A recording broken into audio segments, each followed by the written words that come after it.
So the Reggae Boyz will play their regional nemesis, the United States, in the semi-final of the CONCACAF Nations League on Thursday.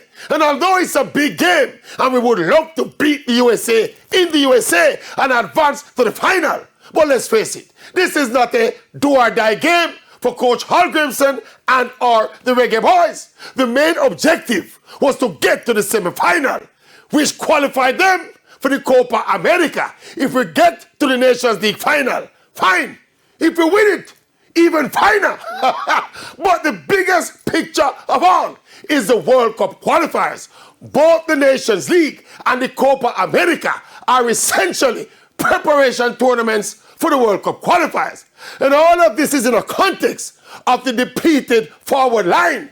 Demario Gray, Shamar Nicholson, Leon Bailey, and Mikel Antonio all missing in action. So this game provides a perfect opportunity for Coach Hallgrimson to look at his offensive options. And even more importantly, for these offensive options, players like Reynaldo Cephas and schoolboy Kaheem Dixon to grab the opportunity with both hands.